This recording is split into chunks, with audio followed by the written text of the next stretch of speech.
እሺ አሸናፊ ጌታቸው እባላለሁ። የዚህ ዓመት የሮዛ ክለብ አቡጊዳ ኮሚኒቲ ዳይሬክተር ነኝ። ያው ዛሬ እዚህ ያገናኘን 7ኛ ዙር የደም ልገሳ መርሃ ግብራችን አቡጊዳ ሮዛ ክለብ ከተመሰረተ ከ23 ዓመት ጀምሮ ዋነኛ ፕሮጀክት አድርጎ የያዘው ነገር ቢኖር ይሄ የደም ልገሳ ፕሮግራሙ የዛን ጊዜ ጀምሮ ይሄ ቮለንተሪ ብለድ ዶነርስ እንዲበዛና ደም በሚያስፈልግበት ቦታ ሁሉ አቬለብል እንዲሆን ጠንክረው እየሰራ ነው የሚገኘው።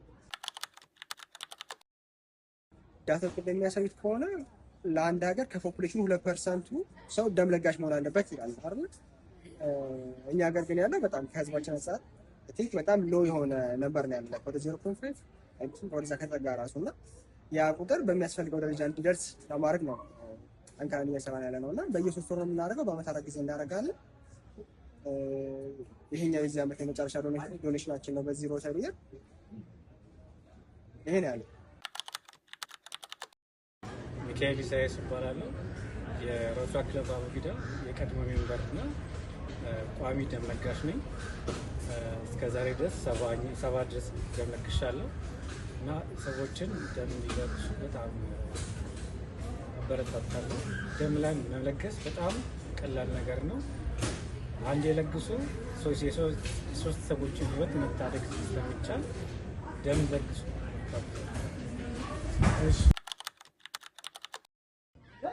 ያሲን ዛር እባላለሁ። የሮዛ ክለብ አቡጊዳ ሜምበር እንዲሁም የ72ኛው ብለድ ዶኔሽን የፓርትነርሺፕ ስፖንሰርሺፕ ዳይሬክተር።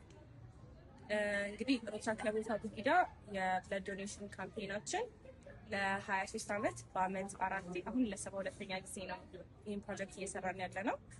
ያው ይህን ፕሮጀክት በምንሰራበት ሰዓት የተለያዩ ዩኒቨርሲቲ ተማሪዎች እንዲሁም የተለያዩ ፍሪ ታይም ያላቸው ወጣቶች እየሰበሰብን አዘ ቮለንቲርስ ይህንን በማስተባበር የተለያዩ አክቲቪቲዎች አንድ ላይ ሰርተን የህብረተሰባችንን ደም እንዲለግስ የምናስተባብርበት መርሃ ግብር ነው። ያው እንግዲህ ይሄን በምናደርግበት ሰዓት 4-5 ሴሽኖች ይኖሩናል። በመገናኛ በሜክሲኮ እንዲሁም በቀይ መስቀል ዋና ሄድኳርተርስ አድርገን ነው ይሄንን ዶኔሽን የምናካሂደው። የተለያዩ ስቴሽኖች ላይ በምንሄድበት ሰዓት መገናኛ ሜክሲኮ ሄደን ሰዎችን እንዲለግሱ ኑ እያለን በምንጠይቅበት ሰዓት በጣም ብዙ ዲፊካልቲ አለ። ሰው ጊዜ ደናዳት ዌልካሚንግ እና ማህበረሰቡ ላይ በጣም መስራት አለብን ብዬ አስባለሁ። የዛሬ 23 ዓመት ይሄንን ፕሮጀክት በሰራንበት ሰዓት እኛ ባንኖርም የዛን ጊዜ በጣም ዲፊካልት ነበረ እና አሁን በዚህ 23 ዓመታቶች ትንሽ አዌርነስ ለመስጠት ሞክረናል። ያው ሮዛ ክለቦች ላይ ያሉ የተለያዩ ሰዎችን እያመጣን ሬዝ እያደረገን አዌርነሱን እነሱም ለማህበረሰባቸው ሬዝ እንዲያደርጉ እያደረገን ስለሆነ ብዙ ለውጥ አለ። ግን ደግሞ ከዚህ በላይ ቢሰራበት ምንም እናት ደም አጥባት አትሞትም።